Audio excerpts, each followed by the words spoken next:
What's up guys, it's MTG Matt for you, and today we're going to continue with the spoilers that I've left out for the last few days. I've been really busy, so I try to catch up here, and we'll do a quick review of the rest of the cards from June 8th going forward. So without further ado, let's go into this. And here we've got an Angelic Ascension, 2-mana instant in white, and which says exile target creature or planeswalker, its controller creates a 4/4 white angel creature token with flying. Really cool, really good card, very flexible. You can use it to remove your opponent's stuff. But more importantly, you can use it on your own token and your opponent's end step to create a 4/4 flyer, which is very powerful, good 4-star card.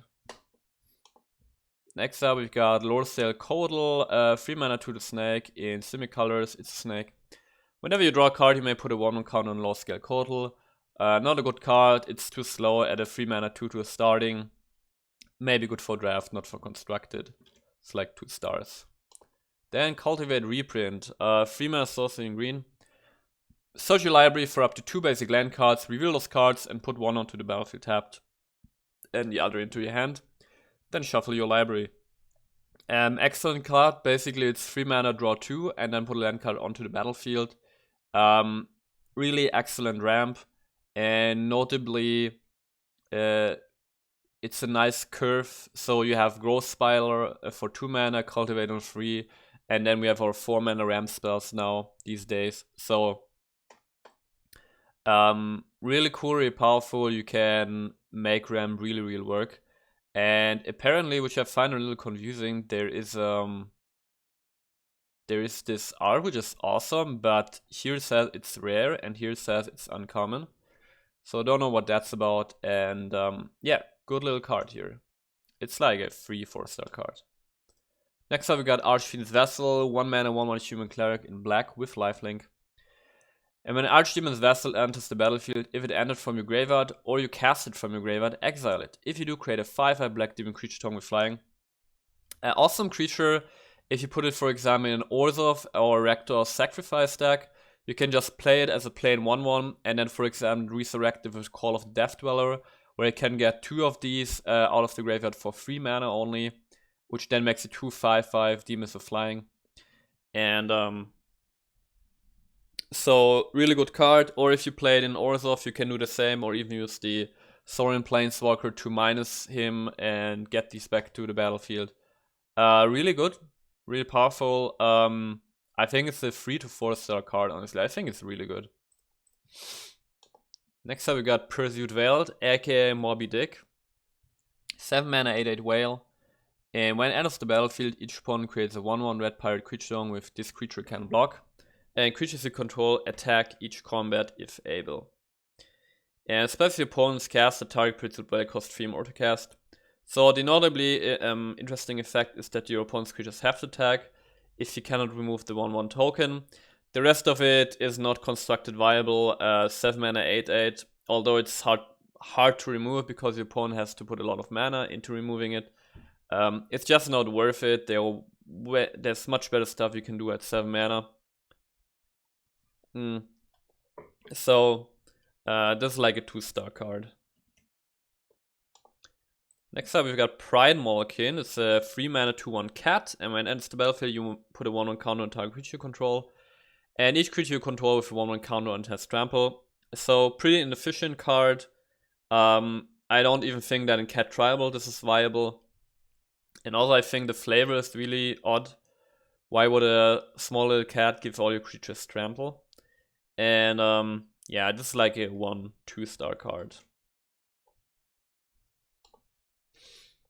Okay, so these were in range of June 8th. Let's go to June 9th quickly. So Storming Entity, really juicy card. It's a 5 mana 3/3 elemental in blue, and this spell costs 2 blue less to cast if you've cast an instant or sorcery spell this turn. So let's say if you cast an Opt, this costs just 2 mana, and you get a flying creature with prowess, and when enters the battlefield, scry 2. Very powerful, very excellent card. I think you can make like an Izzet burn deck if you want to, combined with Chandra's Incinerator, one of the other preview cards.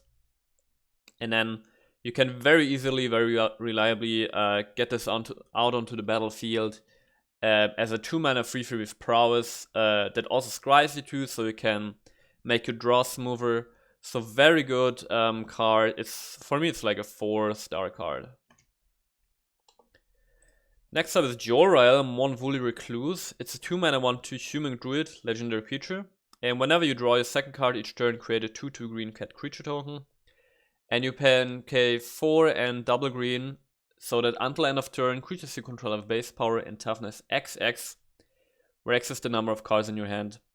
I think in Constructed Standard this is like a 2-star card, because now, you know, you draw extra cards, create a token for free, that's very powerful, and it's also a 2-drop, so this can happen early.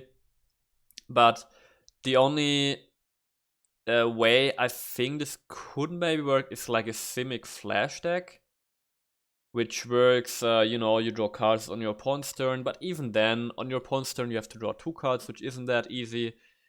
And I think there's just no place for this card. If you play a cat tribal deck, then I don't think you're going to have naturally a lot of card draw.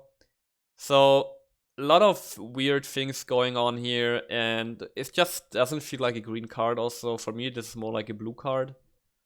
Yeah, I mean, you could, it's like a Simic card type of thing. But yeah, I don't think this is constructed viable, so it's, for me, it's 2 stars. Next up, we've got Soul Seer, 3 mana instant in red. It deals 5 damage to a creature or planeswalker that permanently loses indestructible at end of turn. So, good efficient removal spell, pay 3 at instant speed for 5 damage is absolutely fine. And then you have got this bonus that the permanent loses indestructible. Situationally, this is going to be relevant, right? If you've got to deal with indestructible creatures. Outside of that, if you play like a big red deck, maybe, I think you put this into the sideboard if you face a lot of indestructible creatures. Otherwise, you just maybe have different ways of dealing with them. So, I give this a solid 3 stars. Then we have Direfleet Warmonger, 3 mana 3/3 Orc Pirate in Rakdos colors. And at the beginning of combat on your turn, you may sacrifice another creature. If you do, Direfleet Warmonger gets +2/+2 and gains trample until end of turn.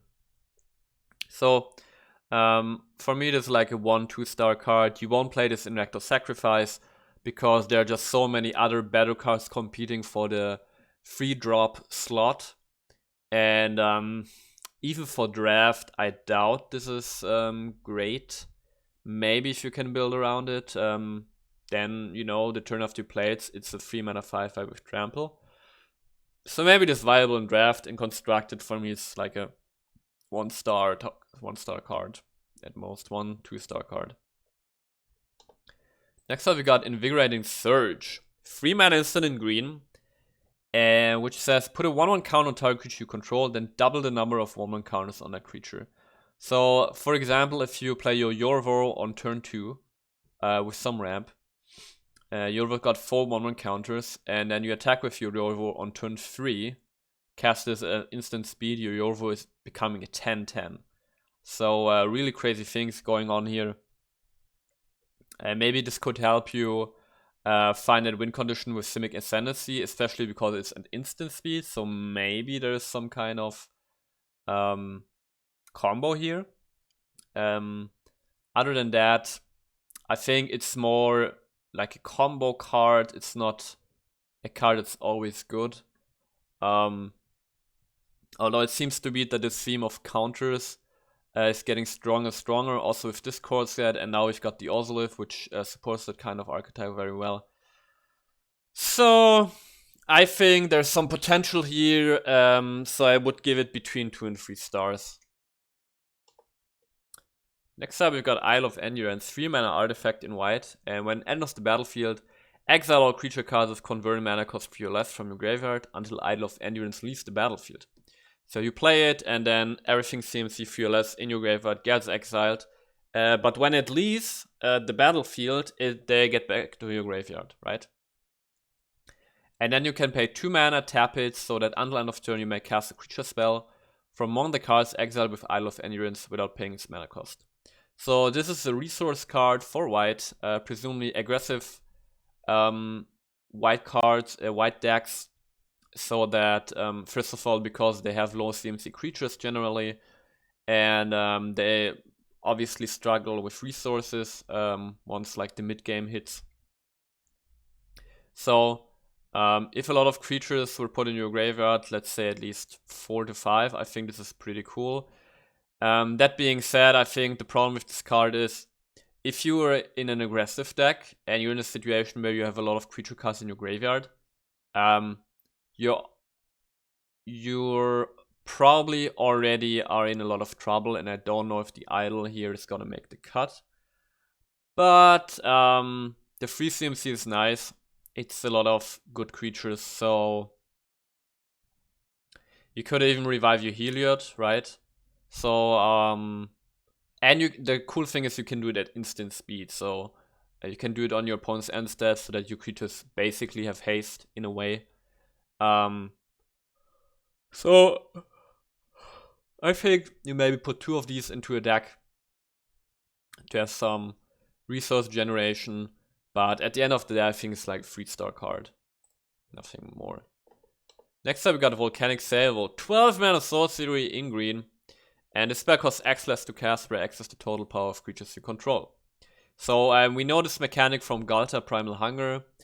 And the experience from that is telling that it's actually not that hard, if you build your deck around it, to make this cost 2 mana consistently, actually. Let's say 2 to 4 mana consistently. So let's say on average you cast this for 4 mana at sorcery speed. For 4 mana you may deal 6 damage to each of up to 2 target creatures and or planeswalkers. So like big red removal, but I just find this really odd because, how can I put this? If you're interested in big removal, or in removal of big creatures, you want direct removal, right? Which just says destroy the target creature, exile the target creature, because if you have problems with big creatures, the 6 damage is not actually sure to get there. So this card is in this weird middle spot where it's not a cheap card to remove small stuff efficiently, not necessarily because it has this pre-requirement that you need to meet. But then it's also not one of these good straight up removal spells where you're guaranteed to remove the creature that you want, because it's a fixed amount of damage. So I think very weird card. I think this, for me, this is like a 1-star, 2-star card. Okay, and then Skylands got reprinted. That's cool. And then Heroic Intervention got reprinted. Yes! This card is amazing. 5 stars from my side, honestly. 2 mana instant in green. Permanently control against hexproof and indestructible until end of turn. Everything, planeswalkers, enchantments, artifacts, creatures, everything has hexproof and indestructible at just 2 mana at instant speed. I think this card alone is going to make a lot of decks viable again, like maybe like Selesnya token deck I could imagine is viable with this. And like basically every creature type of deck can put this in. If you're not sure, put it into the sideboard, it will serve you well. And just an awesome card. Look out for this one. 5 stars from my side. Also, Failed Passage got a reprint. And then Obsessive Stitcher, 3-mana 0/3 human wizard, and Dimir colors. And you can tap it to draw a card and discard a card. So nicely looting here.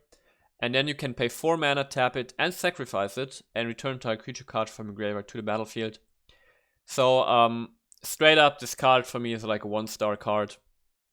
Because let's just look at the first ability. We still have from M20, I think, some kind of Lich, which also costs 3 mana Dimir colors, which would loot you immediately, has a lifelink and death touch, and loots you every time it deals combat damage to a player.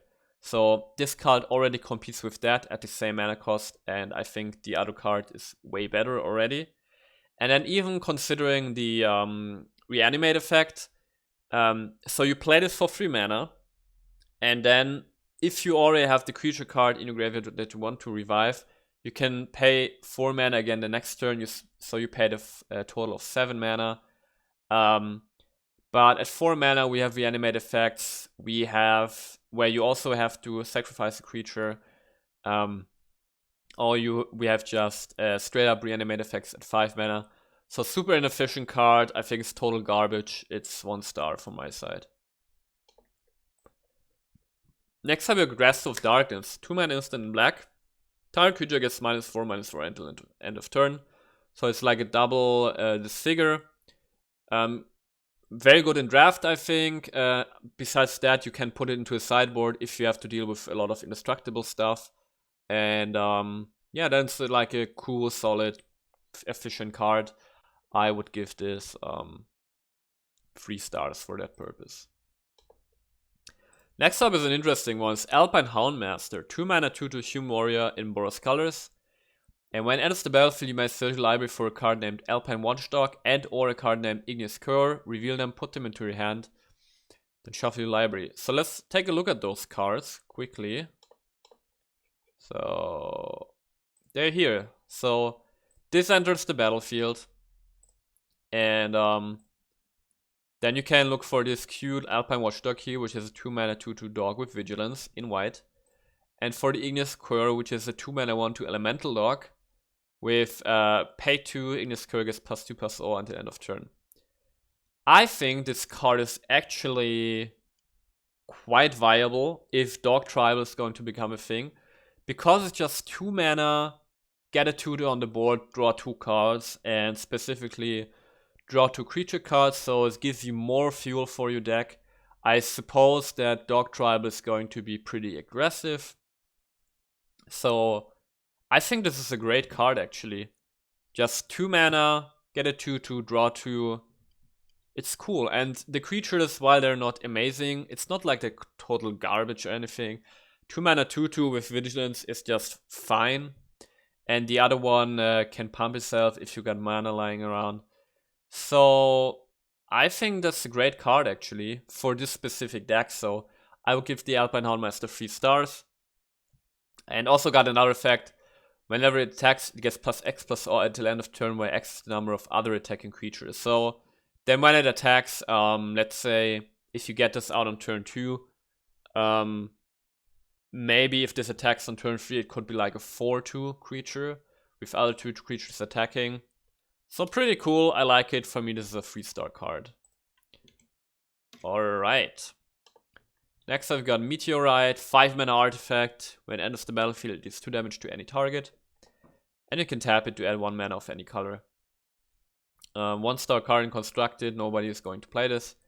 In draft, even no, because just the effect is not worth it to pay 5 mana for 2 damage and then have a mana rock. There are better ways to ramp even in draft, so 1-star card.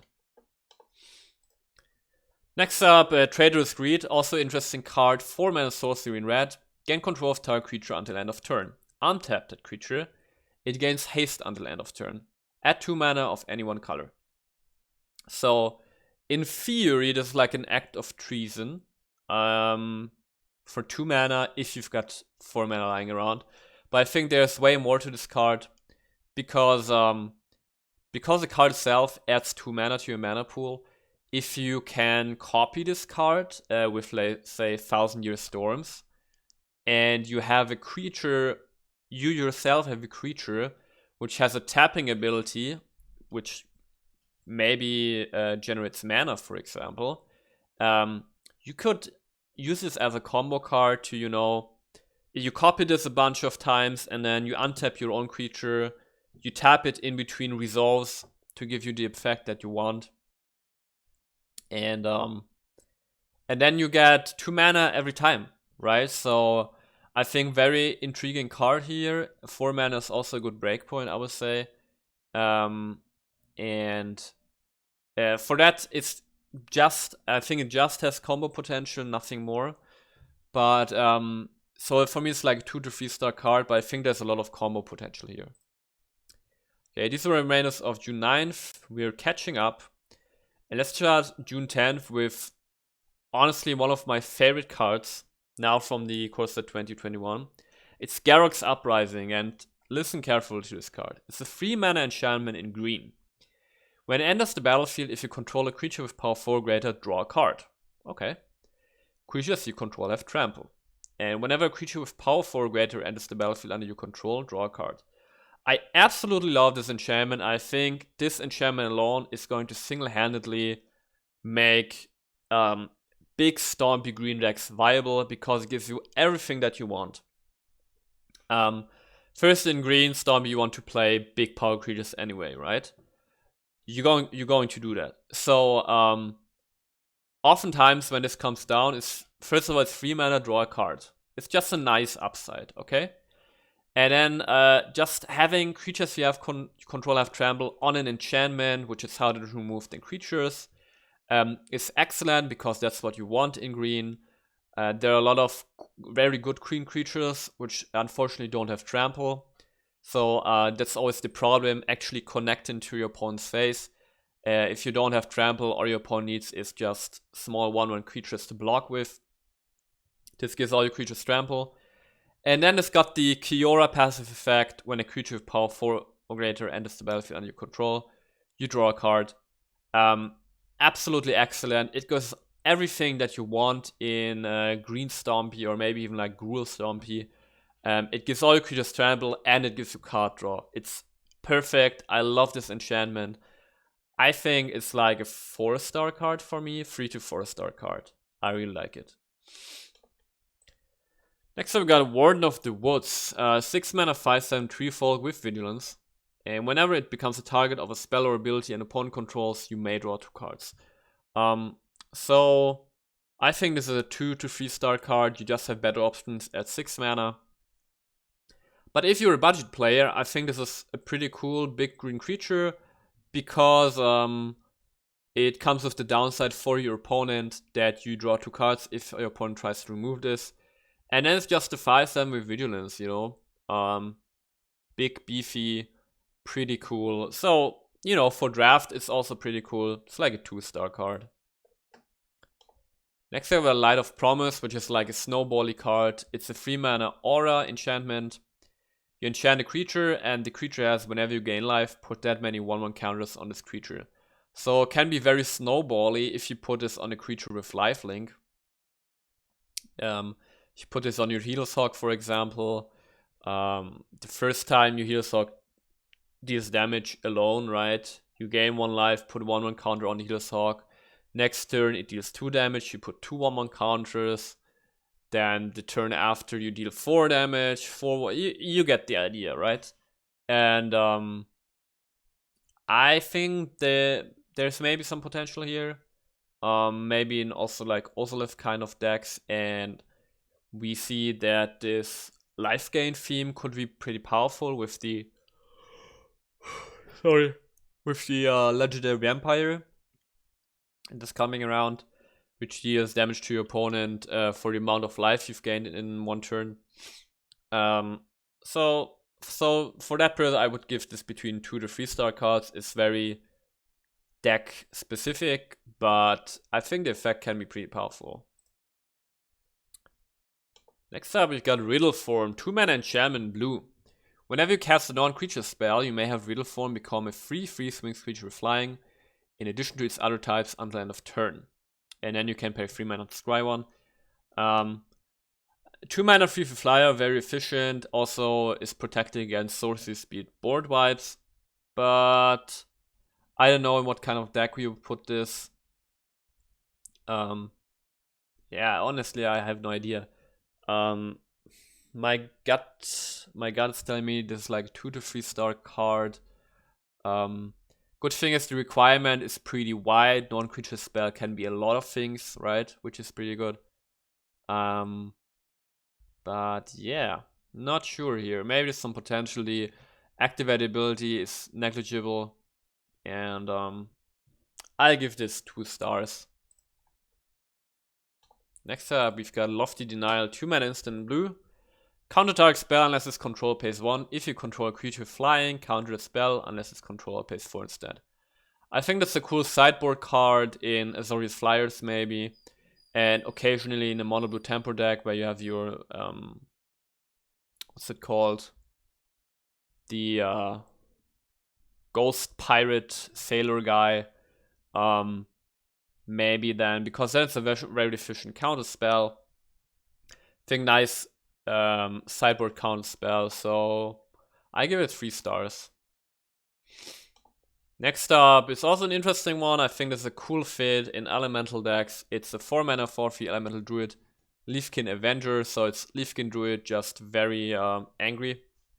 And you can tap it to add green for each creature you control with power 4 or greater.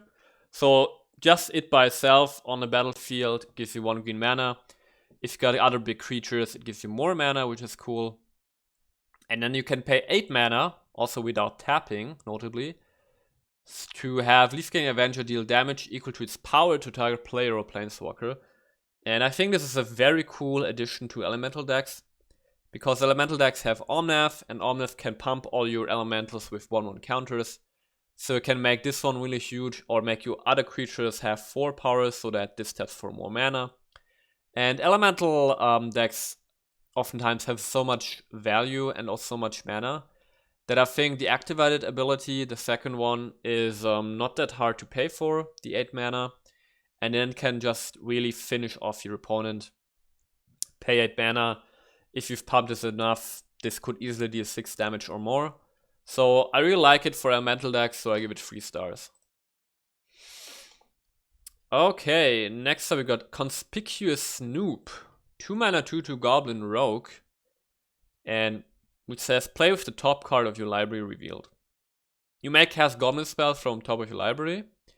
And as long as the top card of your library is a goblin card, Conspicuous Snoop has all activated abilities of that card. So the thing is, there isn't really a goblin deck right now in standard because there isn't enough goblin support at all.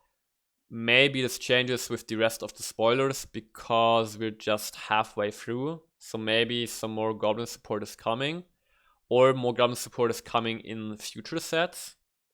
I don't know.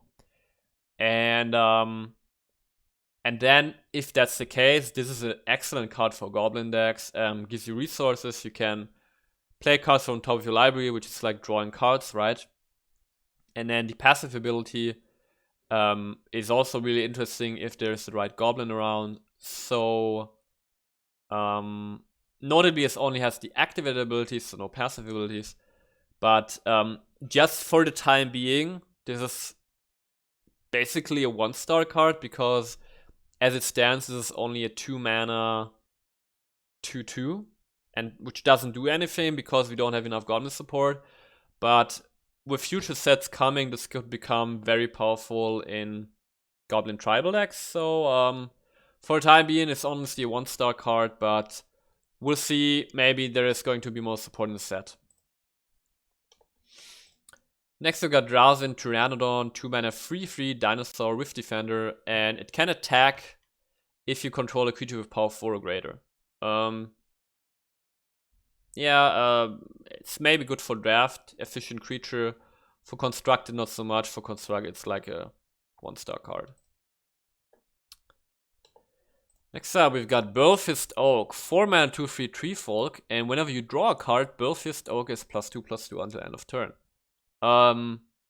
In draft, I think that's pretty cool. It's a 4 mana for 5, so just an efficient creature. Can occasionally become bigger during turns. And it's a shame that this doesn't have trample. If it had trample, I think this could be really good if you draw a bunch of cards per turn, because +2/+2 per trigger is a lot. But for constructed, I don't think it's viable. That being said, I think it's still quite a nice card, so I'll give it 2 stars. Next up, we got Frantic Inventory, 2 mana instant in blue, draw a card, then draw cards equal to the number of cards named Frantic Inventory in your graveyard. I think this is a really good card in decks where you care about the number of instant sorceries in your graveyard anyway, in some kind of Izzet decks, right? And I think put this card into that deck, because really the only time this is inefficient is on the first cast, where you pay 2 mana for 1 card. Then it's like a radical idea. But then already after the second copy, it's already paying off. Second copy, you pay 2 mana for 2 cards, which is excellent. Then you pay 2 mana for 3 cards, and in the fourth copy, you pay 2 mana for 4 cards. So I think that's an excellent draw card in decks which care about having a lot of instant sorceries in the graveyard. So I give this 3 stars. Next up, we got Transmogrify. 4 mana sorcery in red. You exile a target creature, and that creature's controller reveals cards from top of their library until they reveal a creature card. That player puts that card onto the battlefield, then shuffles the rest into the library. We have this kind of effect on Luca, basically, right now.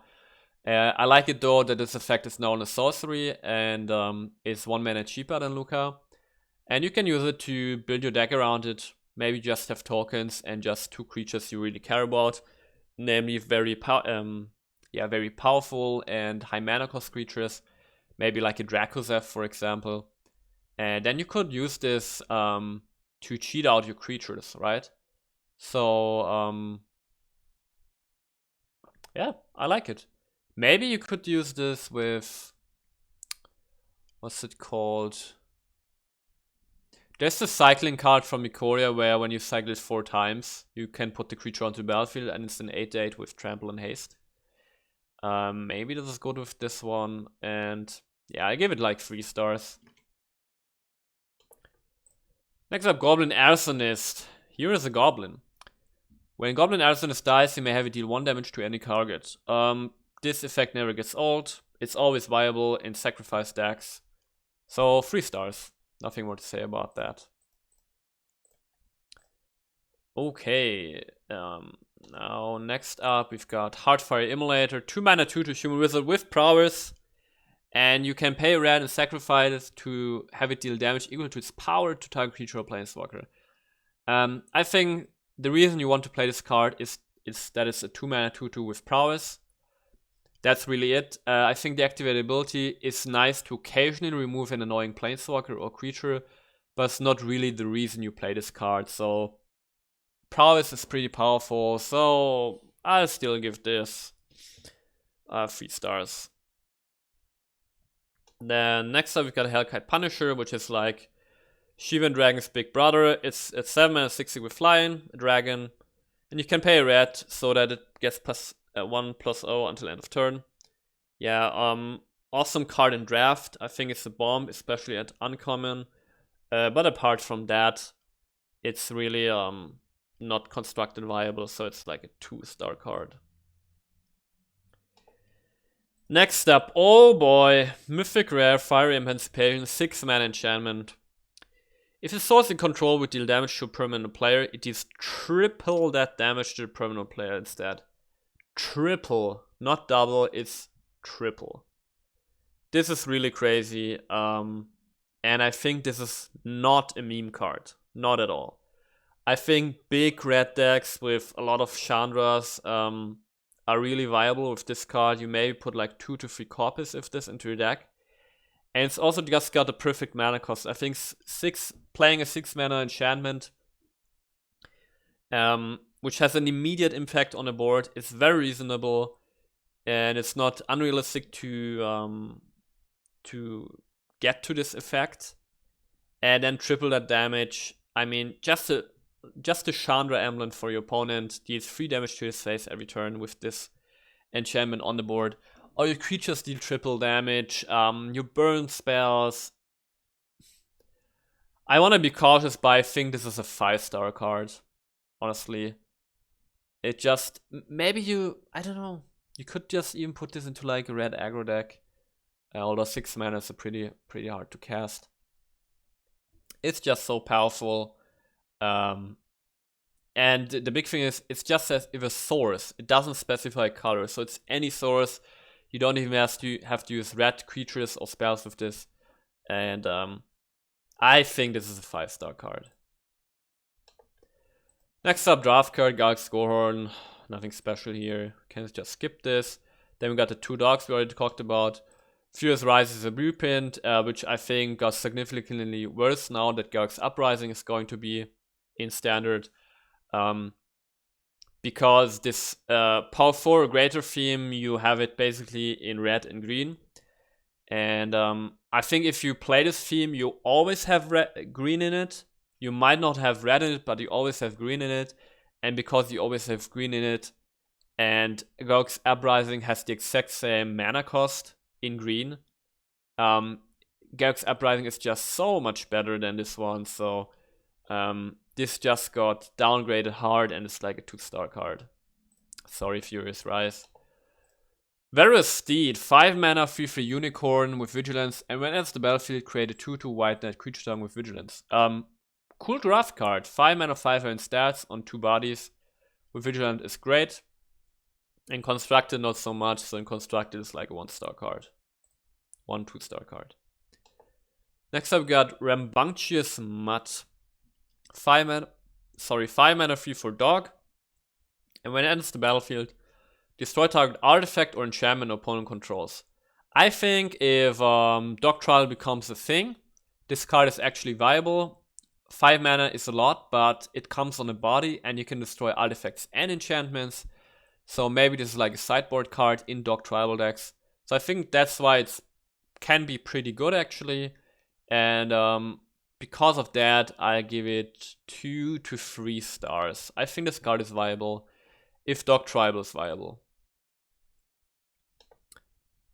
And then, oh yes. I was speaking of big trample greeny, big stompy green already. This card has to be in there. It's Garrick Unleashed. 4 mana planeswalker starting with 4 loyalty. You can +1 so that one target creature gets +3/+3 and trample until end of turn. Oh yes. Oh yes. The +1 already is so good for aggressive green decks. Pumps your creature, gives it trample, that's what you want. -2. Create a 3/3 beast creature token, then if an opponent controls more creatures than you, put a loyalty counter on Garrick Unleashed. Can make tokens to protect itself if your opponent has more creatures. This just costs 1 loyalty, which is cool. And then -7, you get an emblem with, at the beginning of your end step, you may search your library for a creature card, put it onto the battlefield, then shuffle your library. So, great +1, fine -2, great emblem again. I think it's an excellent planeswalker in green, very powerful. And I think together with this planeswalker, now we have like a critical mass of good green planeswalkers with Garruk, Nissa, the Vivian from last set, maybe even the 4 mana Vivian from M20. I think you can now build a really powerful like green planeswalker deck. Maybe you splash in black for your Vraska or your other Garruk, right? Or even you put in like a Liliana for more tokens even. And notably the black Garruk or black-green Garruk from Throne of Eldraine creates wolf tokens, which when they die, they put loyalty counters on all Garruk planeswalkers you control. So also on this one. And if you combine those two, then I think it's very realistic to get to the emblem here. Also to the emblem of the other Garruk. So maybe you combine these and yeah, make some very aggressive and cool, like not cruel, Golgari type or Super Friends deck. I think excellent planeswalker. This is for me like a 4-star planeswalker. Really excited about this one. Next up we got Garruk's Harbinger. 3 mana 4/3 beast with hexproof from black, which I think is really good because black has a lot of direct removal spells, right? So can target this one. And whenever it deals combat damage to player or planeswalker, look at that many cards from top of your library. You may reveal a creature card or Garruk planeswalker card from among them and put it into your hand. Put the rest on the bottom of your library in a random order. I think this is an excellent card in this big green Stompy deck that I've just talked about. First of all, it's got 4 powers, so it triggers your Garruk's Uprising, which is awesome. And then you can pump it with your Garruk planeswalker or other effects. And then occasionally you can give this trample. And then maybe it deals like 6 damage to your opponent's face. You look at 6 cards and draw a planeswalker card. or a creature card. So very efficient card, I think, in this types of deck, and because of that, I give this like 3 to 4 stars, because I think it's very good in that deck. Also really excited about this one. And then for June 10th, we're almost through here with June 10th. It's Rin Wingmare. It's a 3-mana 2/1 Pegasus Flying. And they just put this very sneakily on a uncommon. Non-creature spells cost 1 more to cast. So it's like a hate effect. And I think this is a nice sideboard card in Azorius Flyers to put off the Shatter the Sky maybe one more turn. Because the effect is so powerful, I think I give this 3 stars. Alright, now we're getting to all these spoiler cards from June 11th, so from yesterday. So we've almost catched up. And let's start with an interesting one here. It's Subira Tulzidi Caravaneer. 3-mana 2/3 human shaman with haste. And you can pay 1 so that another target creature with power 2 or less can't be blocked this turn.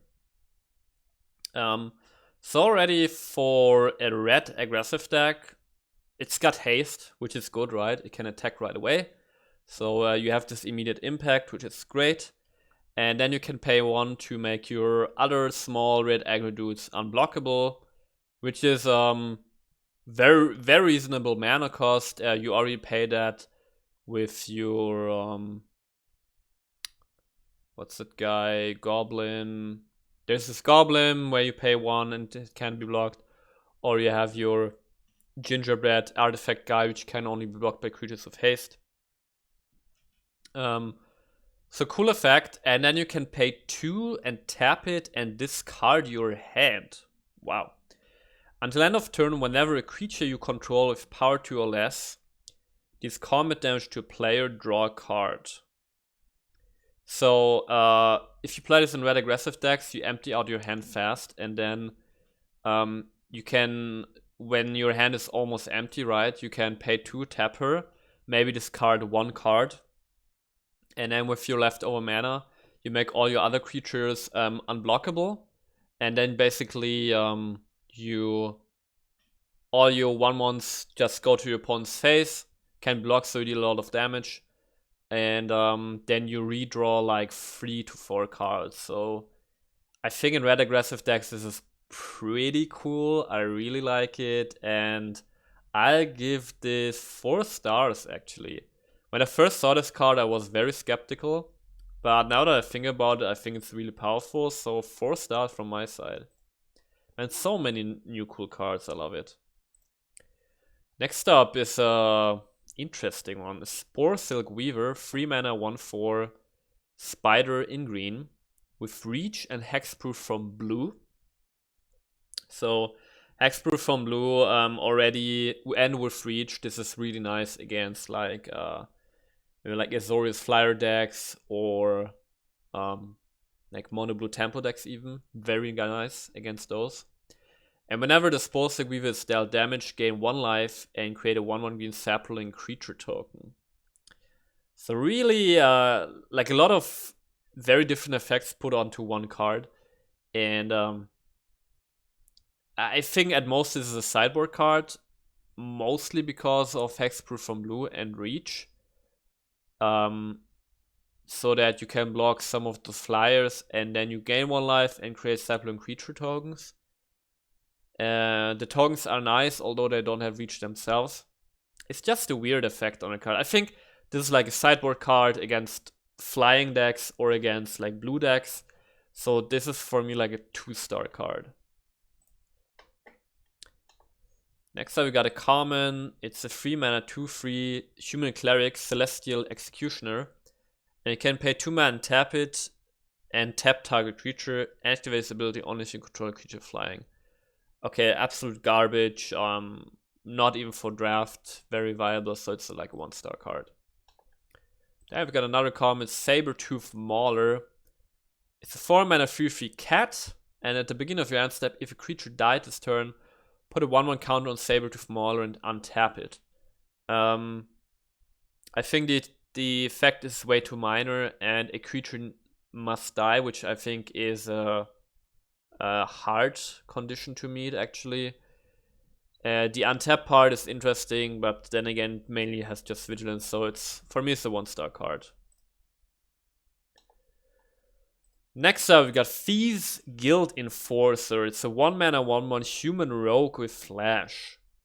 And whenever Thieves Guild Enforcer or another rogue enters the battlefield under your control, each opponent mills 2 cards.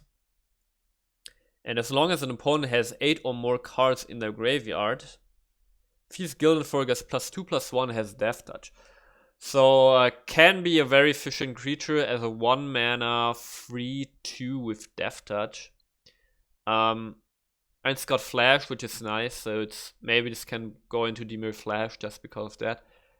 But the thing is, there aren't that many rogues in Standard, right? I mean, yeah, there is Robber of the Rich, but that's about it, what you use. And so I think the mill part is really weird. Maybe more rogues are coming in the rest of the previews. And in mill decks themselves, I think if you build a pure mill deck, you make the mill deck mono blue. So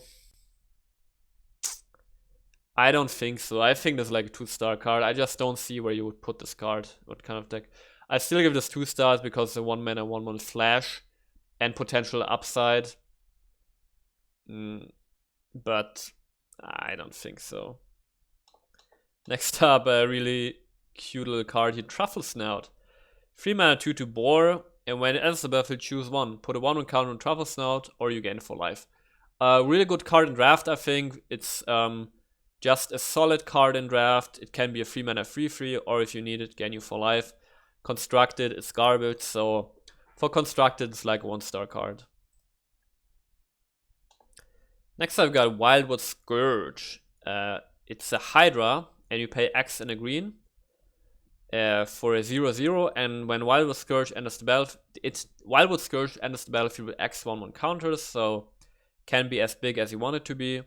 And whenever 1 or more 1/1 counters are put on another non-Hydra creature you control, put a 1/1 counter on Wildwood Scourge. Now, what I like about this creature is that you can theoretically play this on turn 2 with 2 mana, so play it as a 2-mana 1/1. And then if you've got a deck which is focused around 1/1 counters, and I think there can be such a deck archetype because we've got so much counter support now with the Ozolith and like a ton of other cards.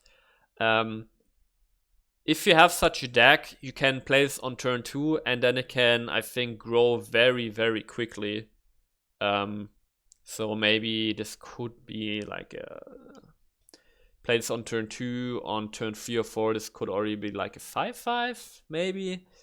I think there's some potential here, also just very flexible if you got mana lying around. I think it's pretty good for draft, for Constructed. Maybe there is some potential. Also, it's a Hydra, and we still have this legendary Hydra from M20, which makes all your Hydra spells cost 4 less. So maybe Hydra Tribal has enough support now to work. Could be the case. So, yeah. I think solid little card. 2 to 3 stars, I would say. Next up is Tampered Veteran. 2-mana 1/2 human knight. And you can pay a white, tap it to put a 1/1 counter on target creature with a 1/1 counter on it. Or you can pay 6 mana, tap it to put a 1/1 counter on target creature. I think this card actually was almost okay if it cost 1 mana to play as a 1-mana 1/2. As it stands as a 2-mana 1/2, it's absolute garbage. I think as a 1-mana 1/2 it would have been fine in a Knight Tribal deck, but even then, I doubt it. As it stands, this is absolute garbage. I think it's not even good in draft, so 1 star. Next up, we got Conclave Mentor. Speaking of counter decks, it's 2-mana 2/2 in Selesnya colors, a Centaur Cleric, and if 1 or more 1/1 counters would put on a creature you control, that many +1/+1/+1 counters are put on that creature instead.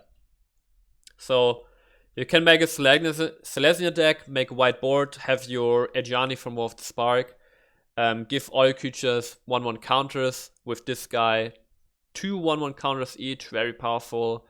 So I think it's a viable card in those types of decks. And when Conclave Mentor dies, you gain life equal to its power. The secondary effect is just nice to have, it's not the reason you play this card. So I think it's cool to have this kind of effect in Standard, and I give this 3 stars. Then we're almost done here with June 11th. Next up we got Gorman, 6 mana 5/5 demon, a demon with flying and trample. And as an additional cost to cast a spell, sacrifice a creature, okay.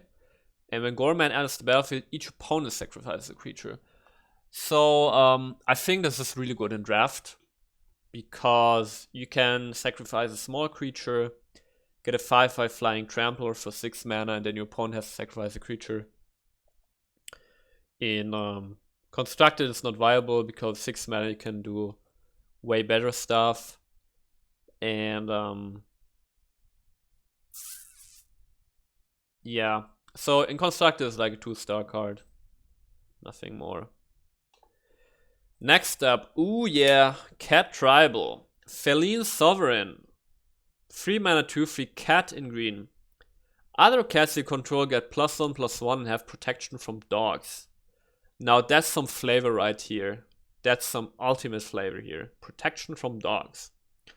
Okay, so it's a 3 mana commander for cats.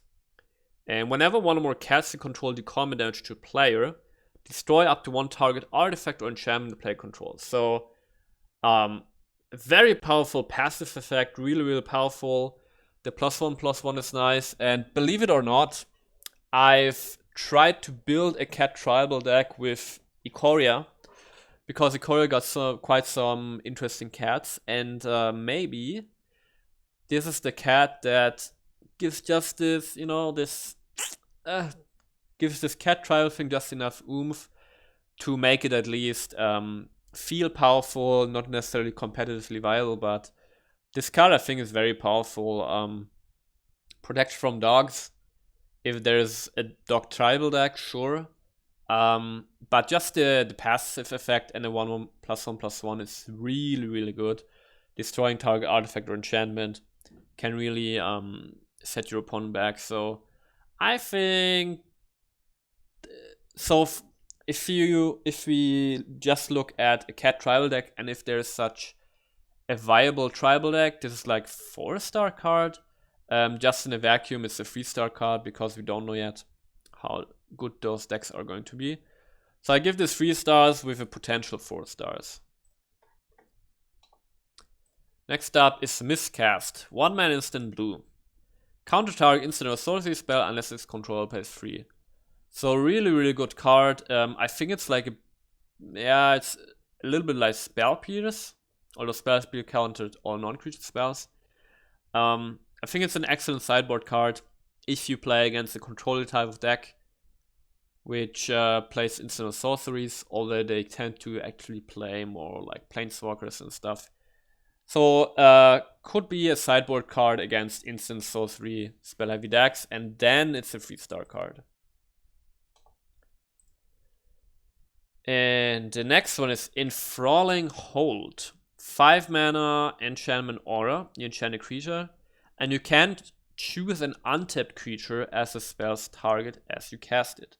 So the creature of your opponent needs to be tapped. And you control enchanted creature. So it's 5 mana, steal a creature from your opponent, but it needs to be tapped.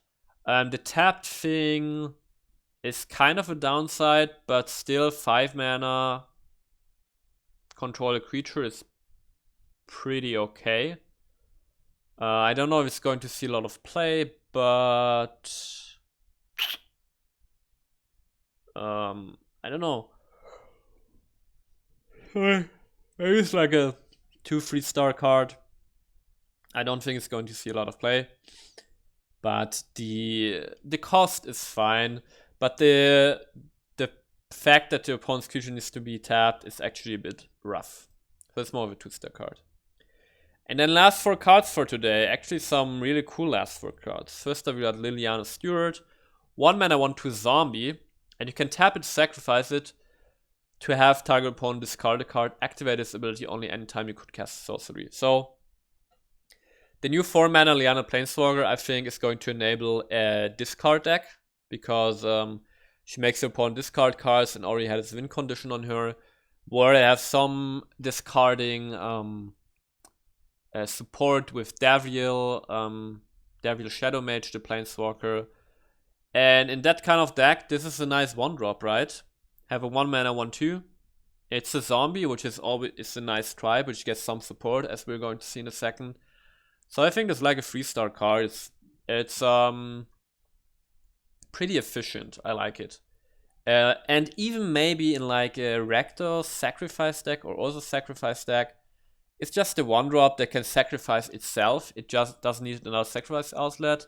You get your death triggers and your opponent needs to discard a card. Seems pretty cool. And speaking of zombies, here we've got Liliana's Devotee. 3 mana 2/3 human warlock, which says zombies you control get +1/+0. So maybe we're getting a zombie tribal deck back. Maybe. And then at the beginning of your end step, if a creature died this turn, you may pay 2. 1 in black. If you do, create a 2/2 black zombie creature token. Think it's a cool card. 3 mana is a bit, how can I say, problematic, I think, as a mana's cost. As a 2-drop with low stats, this would be way better. But zombies you control get 1/1/0. You want to be aggressive in zombie decks, obviously, so that's cool. And the secondary effect, I think, is pretty cool. 2 mana for 2/2 zombie is a very fair rate, and it's although I have to say it's at the beginning of your end step, so you can't do this on your end step and your opponent's end step. But for 2 mana, that can get you another 2/2 zombie every turn, so I'll give it 3 stars. I like it. And then, speaking of more zombie support, you've got Lilianas Standardbearer. It's a 3 mana 3/1 zombie knight with flash. And Lilianas Standardbearer enters the battlefield, draw X cards, where X is the number of creatures that died under you control this turn. So, pretty cool card if there's going to be an aggressive zombie deck, or even just, you don't have to play this in a zombie deck. You can play this in any aggressive black deck, I guess. Or even like a Rakdos sacrifice deck. You can draw, I think, easily 3 cards or more with this guy for 3 mana, which is excellent. Also at instant speed with flares, so I'll give this 3 to 4 stars. I think it's actually a really good card. And then, last card for today, Tellurian Crackin. 6 mana Kraken as a 4/6. And whenever you draw a card, you may pay 1. When you do, you may tap or untap target creature.